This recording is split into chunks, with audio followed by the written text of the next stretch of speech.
क्या आप एनडीए 2 2024 के लिए एलिजिबल हैं? क्या 10th और 11th के स्टूडेंट्स इस एग्ज़ाम को दे सकते हैं? एनडीए 2 2024 का एग्ज़ाम कब होगा?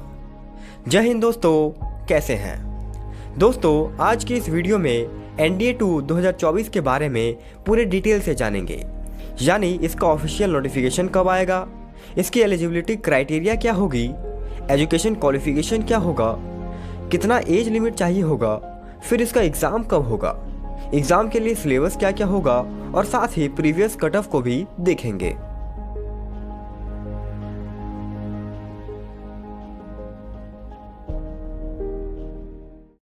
दोस्तों, एनडीए का एग्ज़ाम यूपीएससी द्वारा कंडक्ट कराया जाता है और इसे वर्ष में 2 बार कंडक्ट कराया जाता है, NDA/NA1 और NDA/NA2 के नाम से। बात करें एनडीए 2 के एप्लीकेशन फॉर्म के बारे में तो इसका फॉर्म 15 मई 2024 से भराना शुरू हो जाएगा और लास्ट डेट 6 जून 2024 तक होगा। एप्लीकेशन फॉर्म www.upsconline.nic.in वेबसाइट से भरा जाता है और एनडीए 2 का एग्ज़ाम 1 सितंबर 2024 को होगा। दोस्तों, प्रति बार 6 से 8 लाख स्टूडेंट्स एनडीए का फॉर्म भरते हैं, जिसमें से 50% स्टूडेंट्स ही एग्ज़ाम देने जाते हैं और इसमें भी 20% स्टूडेंट्स ही प्रिपरेशन करके जाते हैं।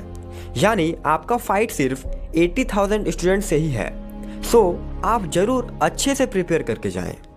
एनडीए के रिटन एग्ज़ाम में अप्रॉक्स 10,000 स्टूडेंट्स क्वालिफाई करते हैं और एसएसबी इंटरव्यू के लिए जाते हैं। अब बात करते हैं इसके एलिजिबिलिटी के बारे में। तो सबसे पहला है एज लिमिट। एनडीए 2 2024 के लिए आपका एज 16.5 साल से 19.5 साल के बीच होना चाहिए at the time of joining.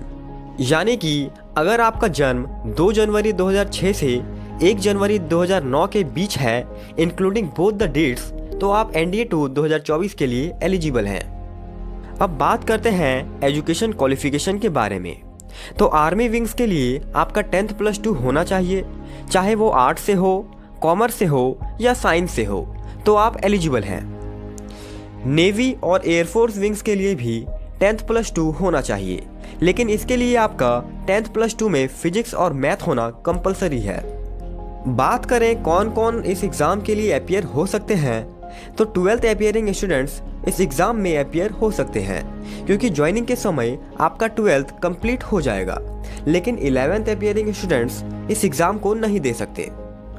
अब बात करते हैं एग्ज़ाम पैटर्न के बारे में। तो एनडीए के रिटन एग्ज़ाम में 2 पेपर्स होते हैं, एक मैथमेटिक्स और एक जीएटी यानी जनरल एबिलिटी टेस्ट, और दोनों ही पेपर को मिला के 900 मार्क्स का एग्ज़ाम होता है।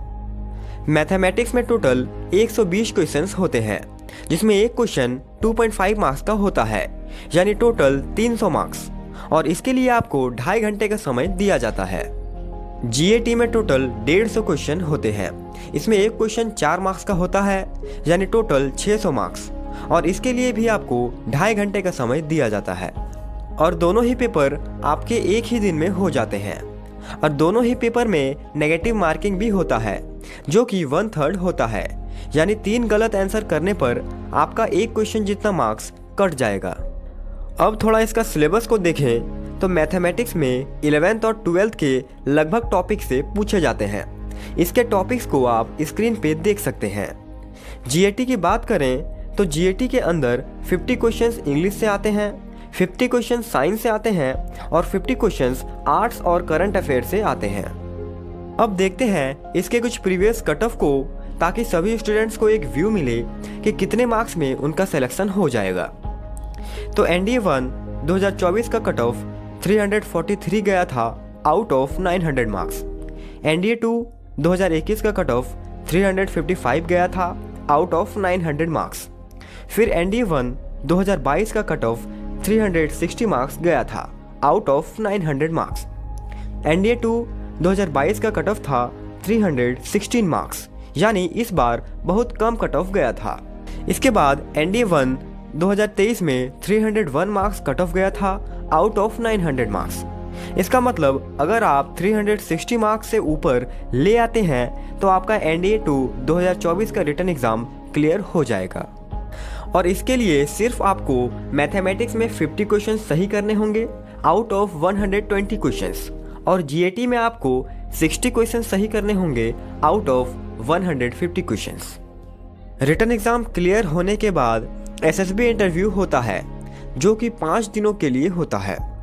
डे 1 में आपका OIR टेस्ट होता है और डे 1 में ही 70% स्टूडेंट्स स्क्रीन आउट हो जाते हैं और बचे 30% स्टूडेंट्स ही डे 2 से डे 5 तक रहते हैं, जिनमें उनको अलग अलग ग्रुप टास्क दिए जाते हैं और डिफरेंट टेस्ट होते हैं और लास्ट डे में उनका कॉन्फ्रेंस होता है और इस तरह से एसएसबी इंटरव्यू समाप्त हो जाता है।